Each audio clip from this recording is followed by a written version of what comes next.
प्रधानमंत्री ने वर्चुअल माध्यम से ब्रिक्स शिखर सम्मेलन को किया संबोधित। कहा, आतंकवाद विश्व की सबसे बड़ी समस्या।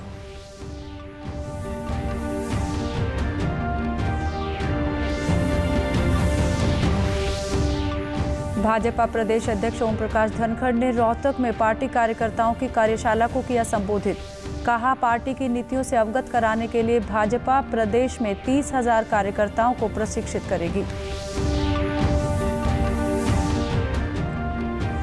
प्रदेश में ओवरलोडिंग और अवैध वाहन चालकों पर शिकंजा कसने के लिए सरकार उठाएगी सख्त कदम। मुख्यमंत्री की अध्यक्षता में डीटीओ के साथ हुई बैठक के बाद परिवहन मंत्री ने दी जानकारी। और प्रदेश भर की जेलों में पैरोल और फरलो पर छोड़े गए कैदियों की पैरोल फरलो अवधि 31 दिसंबर तक बढ़ाई गई। कोरोना महामारी के चलते लिया गया फैसला। नमस्कार, मैं मंजू सिंधु और अब खबरें विस्तार से। प्रधानमंत्री नरेंद्र मोदी ने आज 12वें ब्रिक्स शिखर सम्मेलन में भाग लिया। इस सम्मेलन की मेजबानी रूस कर रहा है। प्रधानमंत्री ने वर्चुअल माध्यम से ब्रिक्स शिखर सम्मेलन को संबोधित करते हुए रूस के राष्ट्रपति व्लादिमीर पुतिन को सफल संचालन के लिए बधाई दी। उन्होंने कहा कि संयुक्त राष्ट्र संघ में बदलाव जरूरी है और आतंकवाद विश्व की सबसे बड़ी समस्या है। पीस कीपिंग में सबसे ज्यादा सैनिक भारत ने ही खोए हैं। प्रधानमंत्री ने कहा कि ब्रिक्स देशों में आपसी व्यापार बढ़ाने की बड़ी संभावना है और विश्व व्यापार संगठन में भी सुधार जरूरी है। उन्होंने कहा कि भारत की संस्कृति में पूरे विश्व को एक परिवार की तरह माना गया है। प्रधानमंत्री ने कहा कि कोविड के बाद की वैश्विक रिकवरी में ब्रिक्स की अहम भूमिका होगी। पुतिन, योर एक्सेलेंसी राष्ट्रपति श्री, योर एक्सेलेंसी राष्ट्रपति रामाफोसा, योर एक्सेलेंसी राष्ट्रपति बोल्सोनारो, सबसे पहले मैं ब्रिक्स के सफल संचालन के लिए राष्ट्रपति पुतिन को बधाई देता हूं। आपके गाइडेंस और इनिशिएटिव की वजह से वैश्विक महामारी के समय में भी ब्रिक्स अपनी गति को बरकरार रख पाया है। अपनी बात आगे रखने से पहले मैं प्रेसिडेंट रामाफोसा को जन्मदिवस की शुभकामनाएं देता हूं।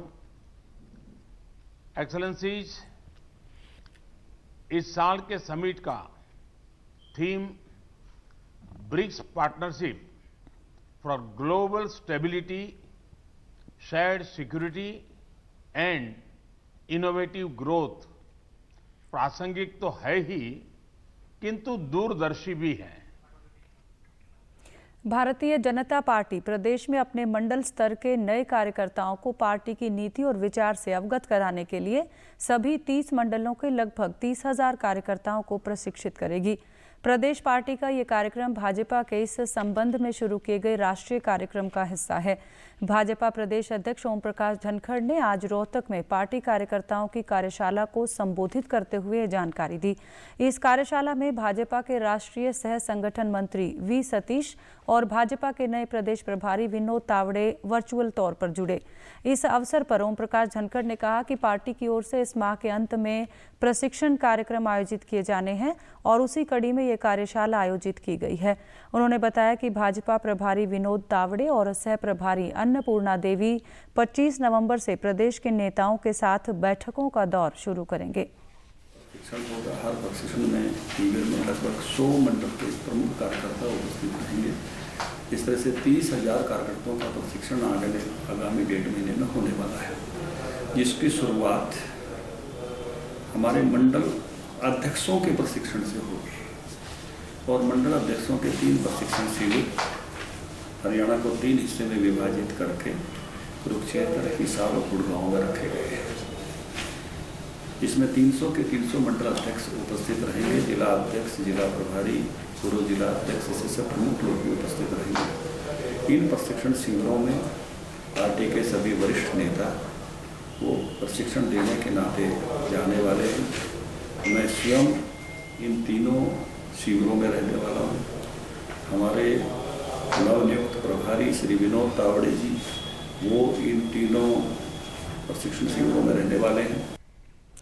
पंजाब में 3 कृषि कानूनों के विरोध में किसानों के आंदोलन पर प्रतिक्रिया देते हुए ओम प्रकाश धनखड़ ने कहा कि ये कृषि कानून पूर्ण रूप से किसान हितैषी हैं।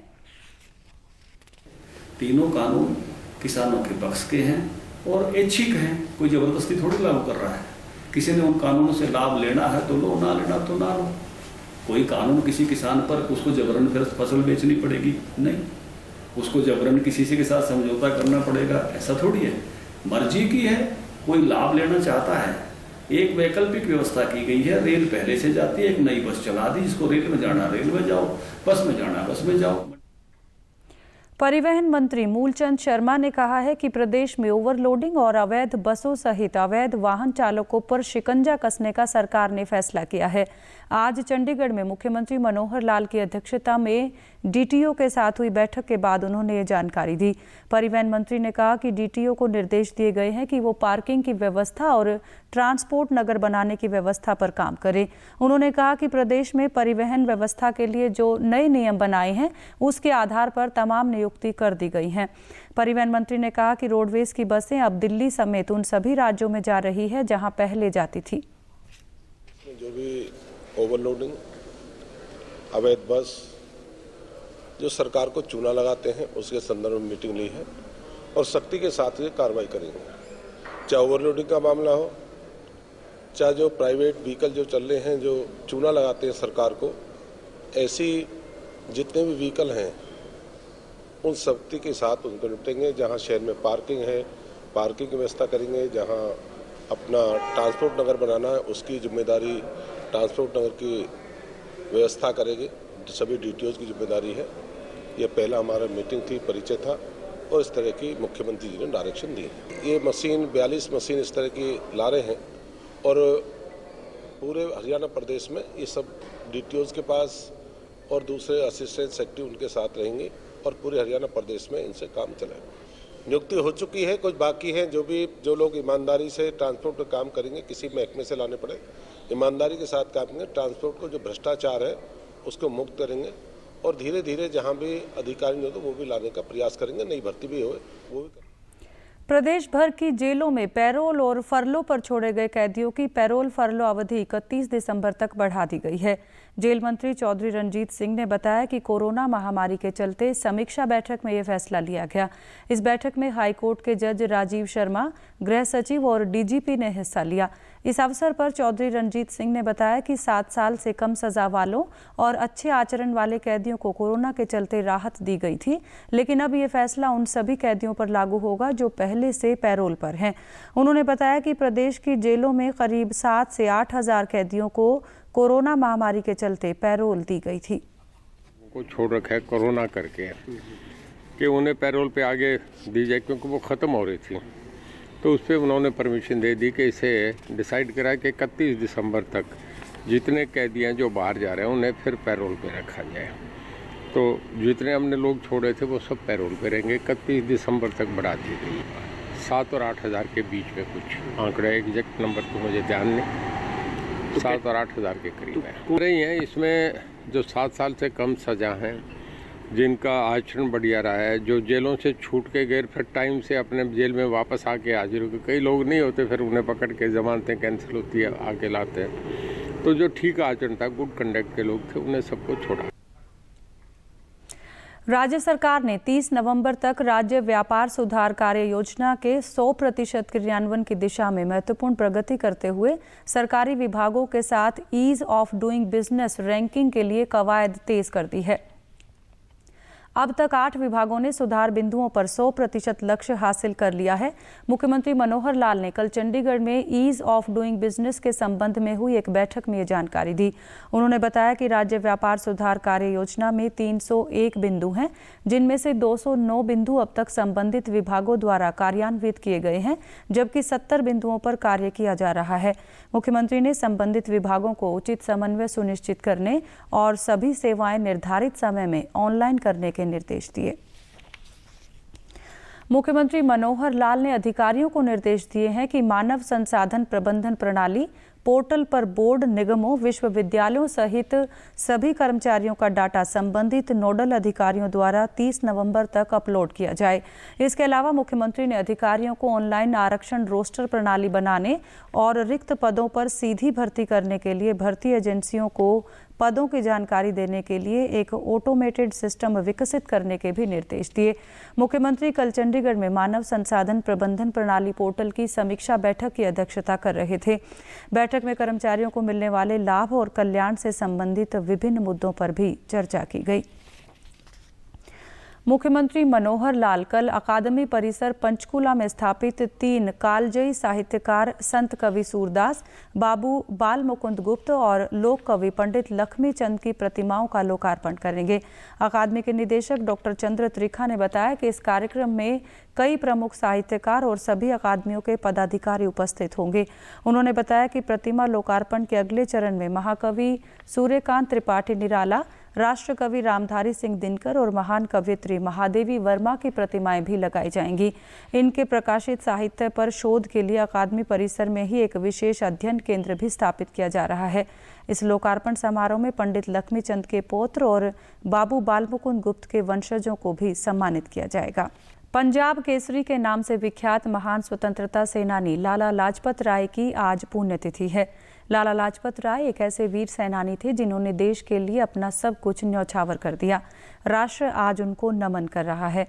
लाला लाजपत राय की पुण्यतिथि पर केंद्रीय सूचना एवं प्रसारण मंत्री प्रकाश जावड़ेकर ने ट्वीट करते हुए कहा कि पंजाब केसरी लाला लाजपत राय की पुण्यतिथि पर कोटि कोटि नमन। कोविड-19 महामारी के खिलाफ देश एकजुट होकर लड़ रहा है। आप भी हमारे साथ सुरक्षा और बचाव के 3 आसान एहतियाती उपायों का संकल्प लें। मास्क हमेशा सही ढंग से पहनें, 2 गज की दूरी बनाए रखें और हाथ बार-बार धोएं। देश में कोविड से स्वस्थ होने वालों की दर 93% से अधिक हो गई है। पिछले 24 घंटों के दौरान 40,000 से अधिक मरीज स्वस्थ हुए हैं। स्वास्थ्य मंत्रालय के सचिव राजेश भूषण ने प्रेस वार्ता में बताया कि अब तक 82,90,000 से अधिक रोगी इलाज के बाद स्वस्थ हुए हैं। इस समय देश में करीब 4,53,000 व्यक्ति कोरोना से संक्रमित हैं। पिछले 24 घंटों के दौरान 29,000 से अधिक नए मामलों का पता चला। मृत्यु दर 1.47% है, जो विश्व के अन्य देशों की तुलना में काफ़ी कम है। भारतीय आयुर्विज्ञान अनुसंधान परिषद के अनुसार पिछले 24 घंटों के दौरान 8,44,000 से अधिक कोरोना जांच हुई, जिन्हें मिलाकर अब तक कुल 12,65,00,000 कोविड जांच हुई है। और रिकवरी रेट जो है वो 93% है। इस समय देश का एवरेज 46,701 केस रिकवर हुए प्रतिदिन पिछले सप्ताह। अगर हम पिछले सप्ताह के आंकड़ों को देखें तो 46,701 केसेस रिकवर हुए और उसी सप्ताह के आंकड़ों को देखें तो औसतन हर दिन 40,365 नए केस रिपोर्ट हुए। यानी भारत बायोटेक ने कोविड-19 के टीके कोवैक्सिन का तीसरा परीक्षण शुरू करने की घोषणा की है। भारतीय आयुर्विज्ञान अनुसंधान परिषद की भागीदारी से किए जाने वाला ये परीक्षण 26,000 वॉलंटियर पर किया जाएगा। ये भारत में कोविड के टीके के लिए किया जाने वाला सबसे बड़ा क्लिनिकल परीक्षण है। भारत के औषध महानियंत्रक ने इसे स्वीकृति दे दी है। भारत बायोटेक भारतीय आयुर्विज्ञान अनुसंधान परिषद और राष्ट्रीय वायरोलॉजी संस्थान के सहयोग से कोवैक्सिन टीका बना रही है। और प्रदेश से जुड़ी खबरों को विस्तार से जानने के लिए आप हमारे साथ फेसबुक, ट्विटर और यूट्यूब के माध्यम से भी जुड़ सकते हैं। हमसे जुड़ने के लिए आप हमारे सोशल मीडिया हैंडल को फॉलो कर सकते हैं। गुरुग्राम नगर निगम के बाद अब राज्य सरकार ने मानेसर को भी नगर निगम बनाने के आदेश जारी किए हैं। अतिरिक्त मुख्य सचिव वी.एस. कुंडू ने बताया कि मानेसर और इसके साथ लगते गांवों में बुनियादी सुविधाएं पहुंचने में दिक्कतें आ रही थी, जिनको देखते हुए मुख्यमंत्री मनोहर लाल ने मानेसर में नगर निगम बनाए जाने की घोषणा की है, जिसको लेकर जल्द ही काम शुरू हो जाएगा। उन्होंने कहा कि मानेसर में नगर निगम बनने से आसपास के क्षेत्रों और गाँव में समुचित विकास होगा। मुख्यमंत्री जी ने जब हमारे प्रोजेक्ट एयर केयर का और गुड़गांव की उड़ान 2 प्रोजेक्ट्स का जब उद्घाटन किया तो उन्होंने ये एक घोषणा की है कि मानेसर में एक नगर निगम की स्थापना की जाएगी, जिसके बारे में सरकार विचार कर रही है। मानेसर एक बहुत महत्वपूर्ण इंडस्ट्रियल सेंटर है गुरुग्राम का, और वहाँ पर नेशनल और इंटरनेशनल लेवल के इंडस्ट्री भी हैं और वहाँ पे लोग भी रहते हैं, और एक लगभग 3 से 4 लाख के बीच वहाँ पर लोगों की जनसंख्या है जो वहाँ पे परमानेंट निवासी हैं। अंत में इस बुलेटिन के मुख्य समाचार एक बार फिर। प्रधानमंत्री ने वर्चुअल माध्यम से ब्रिक्स शिखर सम्मेलन को किया संबोधित, कहा आतंकवाद विश्व की सबसे बड़ी समस्या।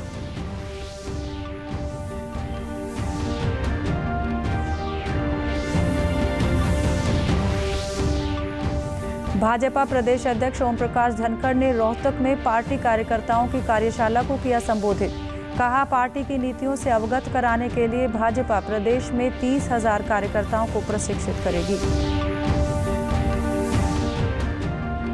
प्रदेश में ओवरलोडिंग और अवैध वाहन चालकों पर शिकंजा कसने के लिए सरकार उठाएगी सख्त कदम।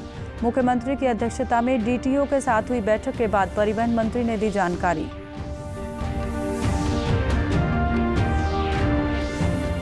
और प्रदेश भर की जेलों से पैरोल और फरलो पर छोड़े गए कैदियों की पैरोल फरलो अवधि 31 दिसंबर तक बढ़ाई गई। कोरोना महामारी के चलते लिया गया फैसला। समाचारों में आज के लिए इतना ही। नमस्कार।